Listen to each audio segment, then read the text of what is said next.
जी हाँ, आखिरकार लालू ने भी नीतीश को अपना नेता मान लिया है और बिहार में बीजेपी और नरेंद्र मोदी के खिलाफ महागठबंधन अब एकजुट दिखाई दे रहा है। सिर्फ सीटों का बंटवारा बाकी है। इधर एलजेपी के नेता रामविलास पासवान कह रहे हैं ये गठबंधन नहीं है, लठबंधन है। रामविलास पासवान से हमारे संवाददाता संकेत पाठक ने बातचीत की है। पासवान ने इस बातचीत में साफ कहा ये गठबंधन नहीं, लठबंधन है। सुनिए।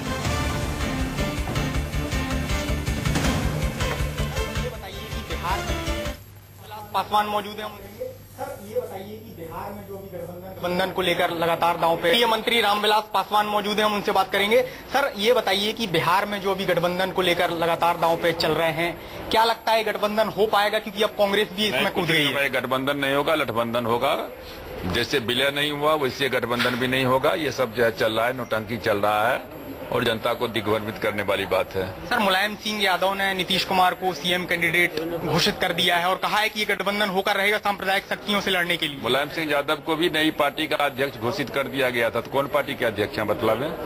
तो ये सर लालू 140 सीटें मांग रहे हैं, कांग्रेस 50 सीटें मांग रही है। क्या लग रहा है ये चल क्या रहा है बिहार में? ने कहा कुछ नहीं चल रहा है, ये कुछ नहीं होने वाला है।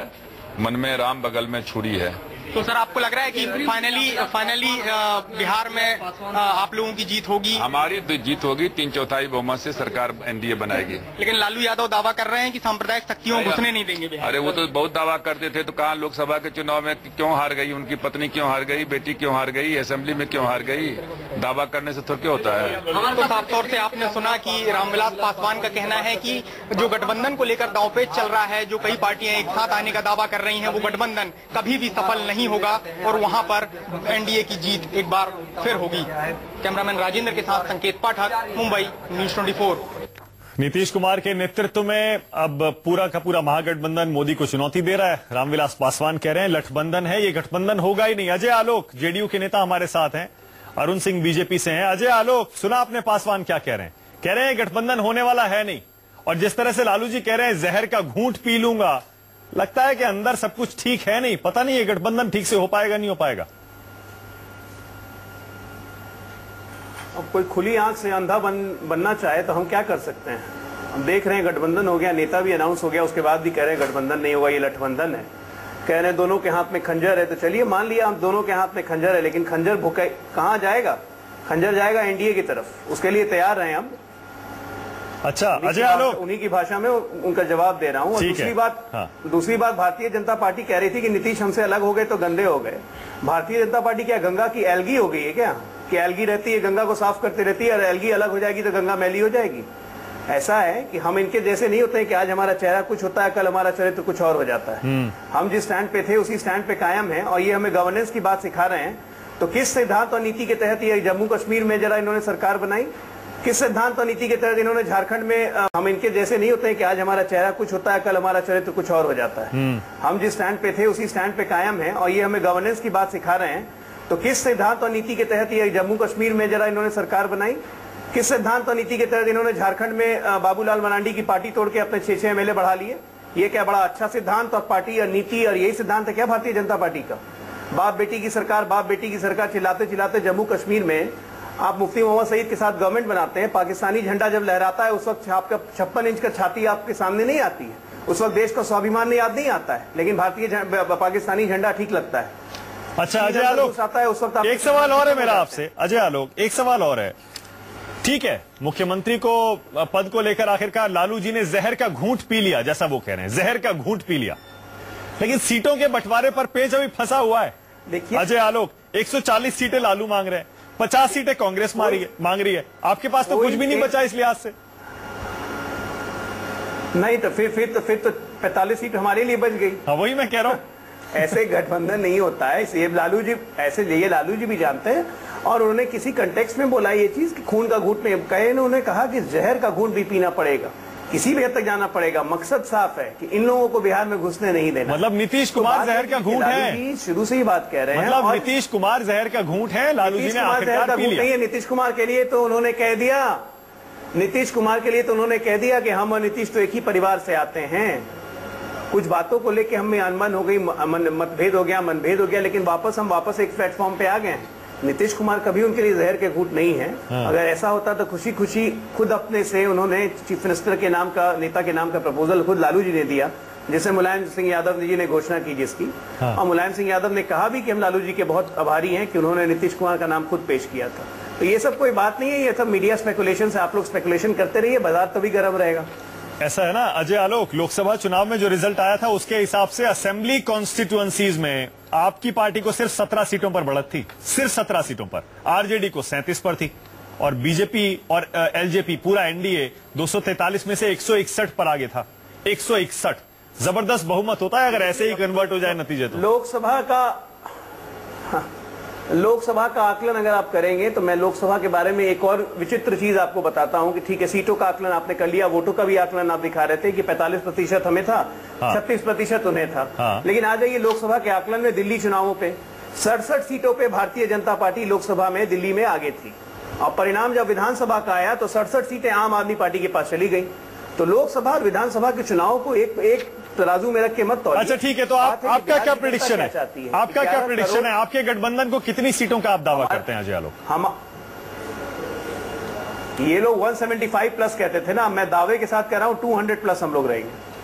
अरुण सिंह जवाब दीजिए। नीतीश कुमार नेता हो गए, लालू जी ने मान लिया, कांग्रेस भी साथ आ गई, अब कह रहे हैं 200 से ज्यादा जीत लेंगे बिहार में, आपका क्या होगा? देखिए मैं दो चीजें बताना चाहूंगा। देखिए नीतीश कुमार की सत्ता लोलुपता देखिए, पहले लोकसभा के चुनाव से पहले वो प्रधानमंत्री बनना चाह रहे थे, सीट आई 2, उसके बाद जीतनराम मांझी को हटा के खुद मुख्यमंत्री बन गए। और यह गठबंधन के बाद लालू प्रसाद यादव ने क्या बोला कि हम जहर का घूंट पी रहे हैं, भगवान के अलावा कोई भी जहर का घूंट पिएगा तो उस पार्टी समाप्ति हो जाएगी, जेडीयू में तो समाप्त हो जाएगी अगर जहर का घूंट पी करके इस गठबंधन को बना रहे हैं। और तीसरी बात, सबसे बड़ी बात आप देखिए बिहार के जनमानस के बारे में सोचिए। जिस दिन से आरजेडी जेडीयू के साथ बात करना शुरू की, तब से बिहार में अपहरण का उद्योग फलने फूले लगा। एक डॉक्टर की गाड़ी, ओडी गाड़ी को किडनैप करते हैं, पुलिस के ड्रेस में किडनैप करते हैं, लाल बत्ती लगा के ले जाते हैं और डॉक्टर दोनों परिवार को किडनैप कर लेते हैं। अच्छा, इस प्रकार से वहाँ किडनैपिंग हो रही। जिस दिन जब से आपने जेडीयू का साथ छोड़ा तब से बिहार में क्राइम बढ़ गया। पता चलता है कि चतरा से चुनाव जनता क्या हकीकत है, आप जाके देखिए, जो ये साफ हो जाएंगे बिल्कुल। जो वहाँ पे इतने घोटाले हो रहे, कितनी अराजकता की स्थिति है। 2002 के 2004 के विधानसभा में आपकी सहयोगी दल के टिकट पे वो चुनाव लड़ा था, क्या बात करें? अच्छा एक सेकंड अरे एक सेकंड जवाब दे दीजिए। हम जब तक थे तब तक ठीक थे, हमारे हटते ही गुंडे बदमाश जितने गुंडे, इवन जेल से वहाँ पे शासन चल रहा था। बड़ी अजीब सी बात है, लेकिन अरुण चलाने लगे जब से समझौता हुआ। अरुण जी बहुत अजीब सी बात है, इस पर कौन यकीन करेगा? अरुण जी इस पर कौन यकीन करेगा कि जब से आपने जेडीयू का साथ छोड़ दिया तब से बिहार में क्राइम बढ़ गया? ऐसा आपके पास कौन सा बड़ा नेता था जब जिसके हटने से जब हमारे साथ रहते तो हम अरे गंगा के एल्गी हैं। देखिए भारतीय जनता पार्टी की नीति है, एक सिद्धांत है। भारतीय जनता पार्टी के साथ रहते चेक्स एंड बैलेंसेस था, अच्छी शासन चल रही थी। भारतीय जनता पार्टी को उन्होंने छोड़ा और भारतीय जनता पार्टी के मोदी है उन्हीं का सिद्धांत। अच्छा ठीक है अरुण जी, दीनदयाल उपाध्याय के दिखाए हुए रास्ते से आप कब के भटक गए? हमारी 285 सरकार बनाई, भारतीय दीनदयाल उपाध्याय उसी दिन मर गई होगी। अच्छा अरुण जी कुछ तो बताइए। 2 सीटें आई हैं। अरे अरुण जी अपनी राय तो बताइए। झारखंड में पार्लियामेंट्री बोर्ड फैसला करेगा। 0 सीट आई अभी विधानसभा में। अरे अरुण जी कुछ तो बताइए। अरुण जी कौन करिए आपके हिसाब से अरुण जी कौन नेता हो सकता है बीजेपी का, एनडीए का बिहार में? कुछ तो बताइए। रामविलास पासवान होंगे, चिराग पासवान होंगे, नंद किशोर यादव होंगे, सुशील मोदी होंगे, शत्रुघ्न सिन्हा होंगे, इस तरह के 5, 7, 8 नाम हमेशा चलते हैं और आप किसी को भी घोषित नहीं कर रहे हैं। आपके हिसाब से कौन हो सकता है? देखिए अभी जेडीयू आरजेडी ने झारखंड में मिलकर चुनाव लड़ा और सीट आई 0, एक सीट नहीं आई इनकी, बताइए, साफ हो गए। हमने जैसे कहा कि मुख्यमंत्री कौन होगा, नेता घोषणा करेंगे, नहीं घोषणा के, ये हमारा सोच पार्लियामेंट्री बोर्ड है। पार्लियामेंट्री बोर्ड इसमें निर्णय करता है, इसमें हम मीडिया के सामने बैठ के बोलने वाले कोई नहीं होते। अच्छा एक सेकंड, प्रकाश यादव जी हमारे साथ जुड़ गए, आरजेडी के नेता हैं, टेलीफोन लाइन के जरिए जुड़े हैं। प्रकाश जी मुझे सुन पा रहे हैं? हम सुन रहे हैं। प्रकाश जी ये लालू जी कह रहे हैं जहर का घूंट पी लिया और नीतीश कुमार को सीएम का उम्मीदवार मान लिया। अगर मानते मानते ही जहर बता रहे हैं नीतीश कुमार को, कितने दिन चलेगा गठबंधन ये?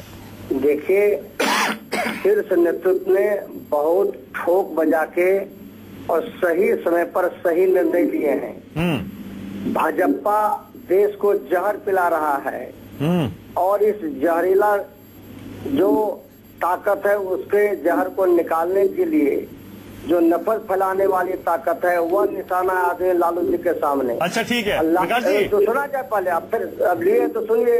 हाँ। लालू जी ने जो है हमेशा भारतीय जनता पार्टी को उन्होंने कहा कि नली और गली में भी मिटना पड़ेगा, लेकिन बीजेपी को न इस देश में बर्दाश्त करेंगे न बिहार में करेंगे। यही उनका कहने का अभिप्राय है कि मैं समझ गया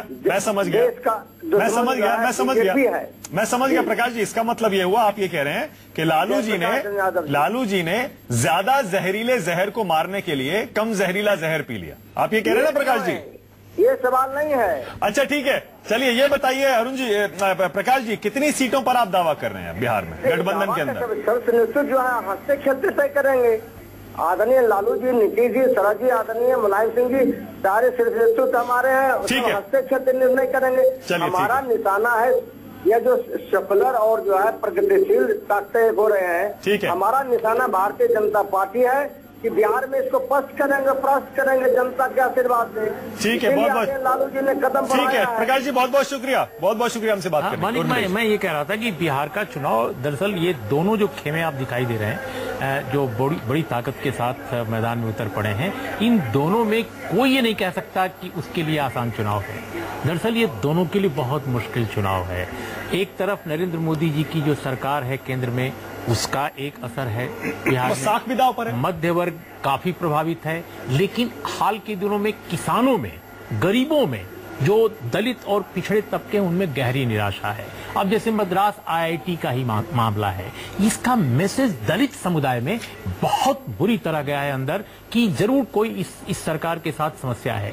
तो मध्य वर्ग का जो एक चमकीला जो समाज है, वहां जरूर इस सरकार की लोकप्रियता है, लेकिन जो निचला तबका है वहां नाराजगी है, पहली बात। दूसरी बात, लालू प्रसाद और नीतीश कुमार का जो गठबंधन है, जाहिर है इतने सालों की संवादहीनता दोनों में है। दोनों दलों के नेताओं कार्यकर्ताओं में एक तरह की शत्रुता रही है बहुत लंबे समय तक।